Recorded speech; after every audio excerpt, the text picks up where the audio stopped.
with Kingda Ka launching its last riders at speeds of 128 miles an hour and the Green Lantern finally giving its last headaches. To pair that with the very rare bobsled coaster La Vibora getting removed from over Texas, it's clear that the new Six Flags is moving quickly on removing coasters that cost a lot of money to maintain at their 26 different theme parks. The scary thing is, the company has made it very clear that they do not care about the size of the coaster, the records broken, or how extensive the ride's fan base is. So out of nearly 300 operating coasters within the Six Flags parks, no older coaster is safe at this time, and here are the coasters that I predict will be removed by the end of 2026, followed by two very bold predictions that you're not going to want to miss. Heading to Six Flags America for my first one, and that is Batwing. Yes, the Vekoma flying coaster has been thrilling riders since 2001. I mean, this is probably the best Vekoma first-gen flying coaster that there is. It's better than Nighthawk for sure. But the problem with Batwing is that it's located in the very back of the park, and it's out in the middle of nowhere. So it would not surprise me at all if this coaster is done, and it may not even open up for the season in 2025, which is rather sad because, believe it or not, but Batwing is the last ground up coaster that Six Flags America has added, non-relocated. Now that right there is just staggering. I mean, how the heck could this park, located just outside of DC, now open up a brand new coaster for over 20 plus years? But regardless of that, sorry Batwing, but your time is just about over if it already isn't already. Next up is Carowinds, and yet the Grim Reaper of coasters is going to remove the final dagger of the Vekoma flying coaster model, and that would be Nighthawk. I find it very interesting that Winterfest this year does not allow you to walk underneath Nighthawk for the first time ever for the event under Cedar Fair management. Now I know recently they just repainted the coaster, but this year they only ran one train on the coaster the entire year, so it would not surprise me at all if Nighthawk does never reopen again at Carowinds. If it does, I feel like 2025 will be the ride's last year. Now, if only Carowinds can get a 2-for-1 special and remove Nighthawk and Vortex at the same time. Heading to Canada's Wonderland for Flight Deck and Time Warp. Both of these coasters have been rumored to get removed for quite some time now, and with Alpenfury looming above these rides in this area of the park, it just makes sense. It's time for Canada's Wonderland to really package up the trash and get it out of the park. And it would not surprise me if the park's next major coaster will be located along the front area of the park, as you see right here, replacing two very rough and uncomfortable coasters with a much better ride and ride experience. And if it was me, I would be calling up GCI and having them create me a awesome twister out and back wooden coaster that'd be located right in the front area of the park right here. That type of ride is something that Canada's Wonderland could definitely benefit from. Anaconda, King's Dominion. Now this ride's been in operation since 1991, and this aero coaster really does have an intriguing layout since it's over the lake and there's a tunnel that goes underneath the water. But sadly, the time is running out, I believe, for this head-banging machine. And there's a lot of cool things that King's Dominion and Six Flags could do with this area of the park once they decide to remove Anaconda. I mean, this ride really is never popular. Now, the only positive with the Anaconda is usually it runs with two trains and it hardly ever breaks down. But I do feel as if there's a pretty good chance that Anaconda will be getting removed from King's Dominion in the next year or two.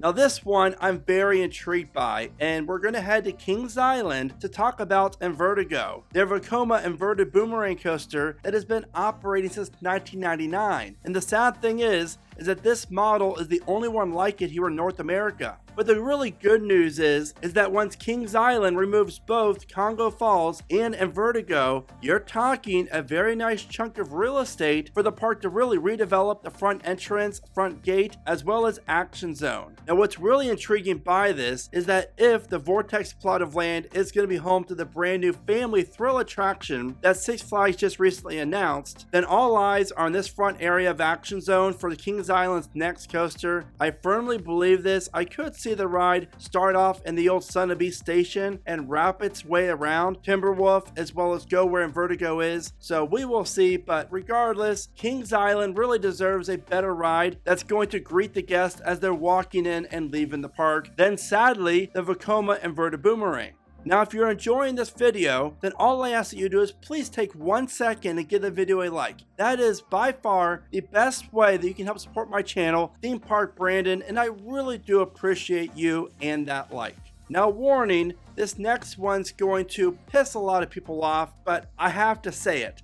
Montezuma's Revenge, Knott's Berry Farm. This Schwarzkopf shelter coaster has been in operation since 1978. But here's the thing, it's been standing but not operating since 2022. That's almost 3 years now. Now I know that Cedar Fair already announced that they're going to reimagine or reopen Montezuma's Revenge in the future. But this project is moving slower than a turtle, which is not saying much. So I do not have much confidence, sadly, in Montezuma's Revenge ever reopening. I feel like once the park decided to do this and they started taking apart the ride, they quickly realized either A, there's a lot more issues with the ride that they had no idea about, or B, and it's also related to A, is there's a lot more money that needs to be for this project in order to make it operate once again, and I just don't know if the return on investment is worth it for the new Six Flags and Knott's Berry Farm to do this for a ride that has not operated again since 2022. So there's a lot of other great rides out there, in my opinion, that would be better for return on investment than reimagining and bringing back Montezuma's Revenge, sadly.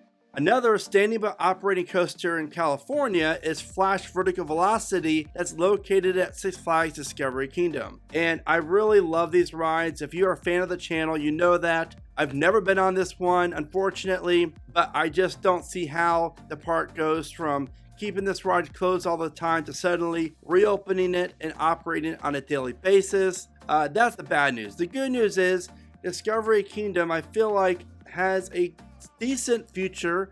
I'm honestly a little bit concerned with the future of both California's Great America and Discovery Kingdom, but with that said, this park is clearly due for their next coaster, so hopefully when they finally announce the removal of Flash Vertical Velocity, Discovery Kingdom will announce that they're going to be replacing it with their next major coaster. Hopefully one day, that is. Six Flags Magic Mountain, and it's time to talk about Superman Escape from Krypton, which has been in operation since 1997. And this massive Intamin reverse freefall coaster, let's face it guys, it's never going to reopen. If Great Adventure is removing Kingda Ka and their drop tower, mainly due to maintenance costs, then Magic Mountain has no business keeping open Superman Escape from Krypton. Now what I could see the park doing, since the drop tower is located right off the midway, is just keeping this coaster closed for another year or two and just operate the freefall that's attached to the tower. Now with the holidays coming up, and if you're looking for some new coaster merch, then be sure to check out keepridingcoasters.com for affordable and comfortable merch, and I really do appreciate all the support.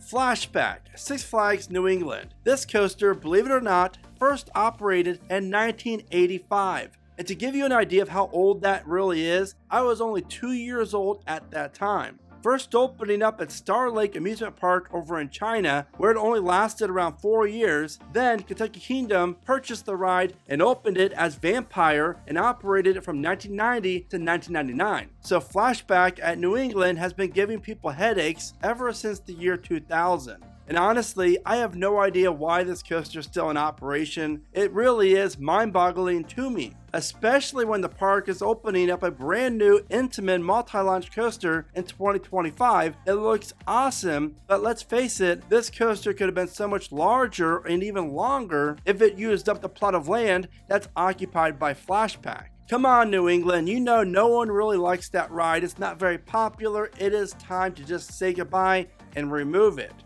Now these next two coasters barely even operated, and they're very rough. I do not enjoy them at all, and it's crazy to think that Over Georgia has yet to even build a shade structure over the queue line for this family and kid coaster. But it's safe to say that Kid Flash both at Over Georgia and Fiesta, which opened up in 2023, is never going to operate again. I just don't. Again, these rides, they're not comfortable, and they've barely been in operation from the start, which tells me that Skyline really didn't know what they're doing with this size of a ride or even a coaster to begin with. So for those reasons, I just do not see how these coasters make it out alive, and both of these parks deserve and could benefit from a brand new Vekoma family boomerang coaster in place of both of these rides. And we have yet another boomerang on this list, and that is Six Flags St. Louis, which first operated in 1989 as Flashback at Over Texas. And since Boomerang has been operating at Six Flags St. Louis, over the years, the ridership has dwindled, as well as the ride has not been open on most days, it seems like.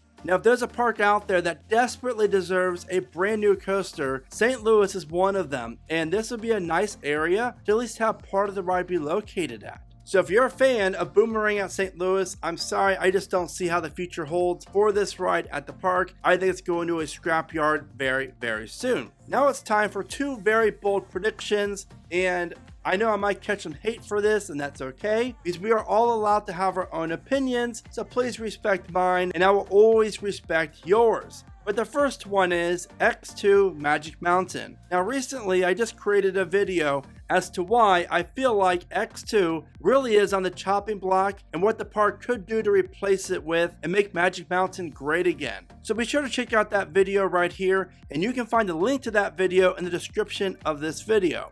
X2 is awesome, and I know people love it. But again, if Great Adventure could close and remove Kingda Ka with zero notice to park guests and not mention a thing about the ride until after it closed, then Magic Mountain could easily remove X2 and maybe even Viper next to it to make way for their next major attraction after their Project 2026 opens. And lastly, but not least, Top Thrill 2 Cedar Point. Now here's the truth, and I know a lot of people don't want to hear the truth, but this ride, there are so many issues with this ride, and to really zone in on Cedar Point's confidence level as to how well it's going to operate in 2025 and beyond, they shipped Siren's Curse, the Vekoma tilt coaster that was sitting down in Mexico, since it did not get approval to be built for the Mexico park, up to Cedar Point, when there's a bunch of other parks out there in the Six Flags chain that could have benefited from this two-train operation Vekoma tilt coaster. You're talking America, Carowinds, some might even say Kings Island,